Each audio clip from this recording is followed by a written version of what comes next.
Good stuff. Oh, it's time for Broussard's under duress list. His Bud list. Who's under the most duress in the world of sports? Is it CeeDee Lamb, who says he's grown half an inch, put on 10 pounds, and ready to be the Cowboys' #1 wide receiver? A lot of pressure on CD this season, but just missed the list. So, Broussard, who you got? Could have went with CD, no doubt about it, but I'm going to the association. And look, I didn't give Nick the olive branch, but I'm going to give him this. This is a little something. Steph Curry at number 5. Okay, now look, I know Wiles knows, Jenna knows, all of America knows. There's absolutely no chance that the Warriors lose this series. But Nick doesn't know, so I'll humor him. Nick. There's Steph's on there. They got to play tough tonight. They got to close out your pesky Mavericks because you don't want to give them a chance to be the first team ever to come back from a 3-0 deficit. And I will say this. Steph is the face of this franchise, this dynasty. We all know it. And although it wasn't only his fault, he is the guy that wears it the most that they dropped the 3-1 lead in the 2016 finals, right? The only team ever to do it. If they somehow, I'm just helping Nick out here, lost this series, that would be another black mark on Steph's career as far as now you're the only guy to ever drop a 3-0 lead in a playoff series. So I'll throw him on the Bud list. All right, at number 4, we are going with Russell Westbrook. All right, we don't know what the future holds for Russ. But in any scenario, it's pressure. Because let's say the Lakers keep him. Well, you got to do everything you can to make it work, right? He's at home. He's in L.A. He was embarrassed all season last year. He's got to, whether it's come off the bench, play differently, work on your jumper, whatever it is, you got to make it work if you stay there. And if you get traded, you have to play well enough and win to some degree to make other teams think they might want you the following year. Because it sounds crazy that maybe next year could be Russell Westbrook's last, but it happened to Carmelo Anthony. He had to sit out a whole year until he accepted being a role player.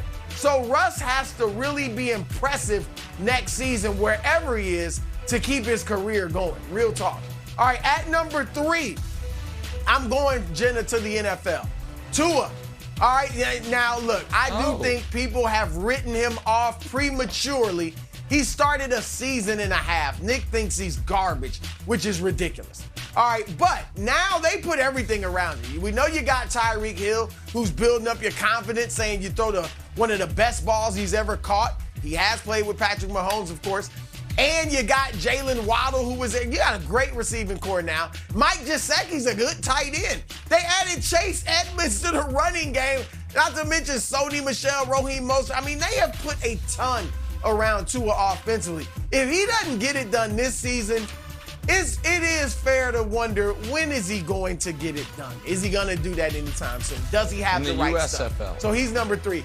At number 2, I got to go to Miami and Jimmy Butler. Now, to Jimmy's credit, he will not admit that he's injured and he's going to play through it. But he will be the first to say, Nick, no excuses. So that's what I'm saying, no excuses. Once you're out there and you're playing, especially that's Heat culture, once you step on the floor, no excuses. And Jimmy has totaled 27 points, as Nick pointed out earlier, in the last 3 games. That's fewer than he scored in each of the first 2 games. All right, it's so bad that Jimmy airballed to start the 4th quarter yesterday.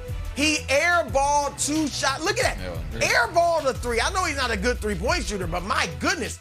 And then moments later, a little short mid-range shot. That's his bread and butter. Airballs that as well. So, yeah, Jimmy, like Nick, the silver lining, you don't have to redo Club Superstar. That's for darn sure. Because that's right. Jimmy's standing in line, not getting in again. That's All right, at number 1 on the Bud list, we are staying in the association. Kyrie Irving. All right, yesterday's story came out from the New York Daily News that the Nets are outright unwilling. That's a direct quote. Outright unwilling to pay Kyrie Irving a long-term contract. Smart. I wouldn't do it either. All right, now Kyrie's got a decision to make because I don't think he has any leverage. Everybody in the league knows he wants to be in Brooklyn. And everybody knows if he's unreliable in Brooklyn, not just the anti-vax, not just the injuries, but just taking off because there's a tragedy, unfortunately, in the country, or he just needs time away. Remember, that was an issue, too, before the vaccination. Mercury, what will he be like in some place he doesn't want to play?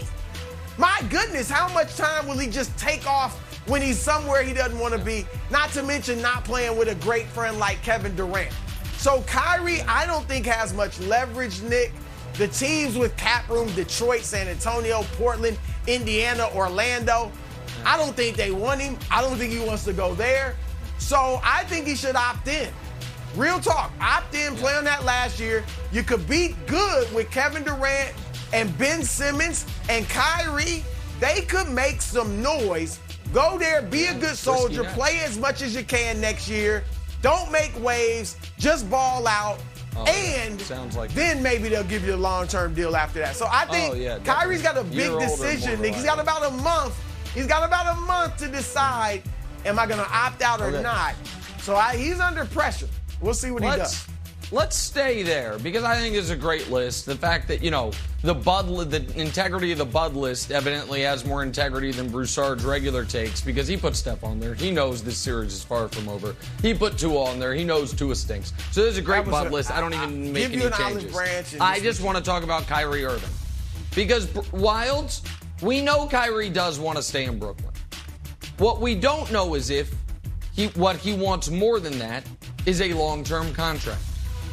And everybody thinks I'm joking when I talk about Russell Westbrook and some draft picks for Kyrie Irving.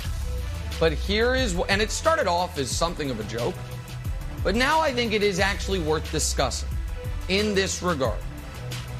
If you are Brooklyn and Kyrie says, I'm not opting in, I want a long-term deal, and they won't give him one. Says, okay, try to work out a sign and trade then so you can get something back because I want a long-term deal. Is there a team in the league other than the Lakers that you think might be willing to give Kyrie Irving a long-term deal that is in a city Kyrie Irving would say, yeah, I'll go play there? Is there one? Because I've heard Kyrie recently on one of his many media appearances seem to try to, further mend the relationship with LeBron. Talk about how he regrets how that went down. I know the Nets, would like to have draft picks. They could actually have some cap flexibility with Russ's expiring deal if they were to do something with Ben Simmons. Potentially have a ton of money if they were to move on Ben Simmons after the season. Russ's expiring deal, then you have a max slot next to Durant. All those options. Is there another team in the league that if Kyrie says max deal or nothing, sign and trade me, that you could even see it happening with that isn't the Lakers? Portland.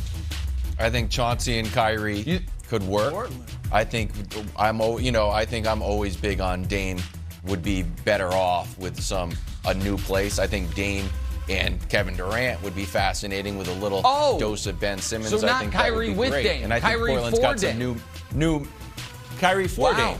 And I think, Portland's got some new management. I think it would be interesting to start building around Kyrie. Portland's sort of an interesting city. If I had to make a move, I don't think that Russ.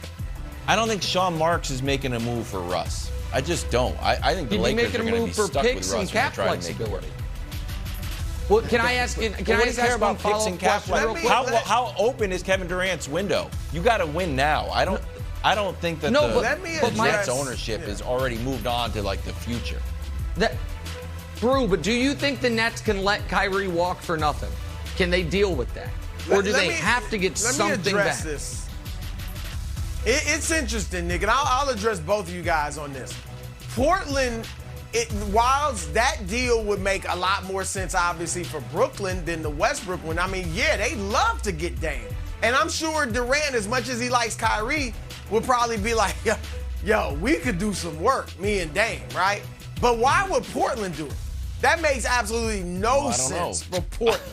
All right, because they're going young. You don't build around Kyrie. You got Anthony Simons. All right, now, the Lakers, it's reversed, Nick. The Lakers, I agree with you. I can't think of another team that would give Kyrie a long-term deal, like a max. All right, I think teams are willing to give him maybe 2 years, 3 maybe. But long-term, for the Lakers, it would be worth it because we know they would be awesome, right? Awesome. All right, but for the Nets, I'm not going to totally dismiss it. I don't forget about the picks. I get it. The Lakers picks aren't going to be very good, but you're right about the cap space. If it doesn't work out and Westbrook walks, then you possibly got cap space. But who has played better? And I don't know. I don't think Durant will want a reunion. I don't know that Westbrook will want a reunion. But who has played better with Russell Westbrook than Kevin Durant? No one. Durant will play better with Westbrook than LeBron because Durant is better off the ball than LeBron. You could put the ball in Russ's hands and just let KD do what they did in Oklahoma City, and they were a great team. Even though they never won a championship, that was a great team. I get it, both of them are older, but if you're the Nets and you had a point guard who's like, don't want to play half the time, you go with a guy like Russ who's got a motor. I'm not saying they should do it. I'm just saying it's not as foolish as it might sound.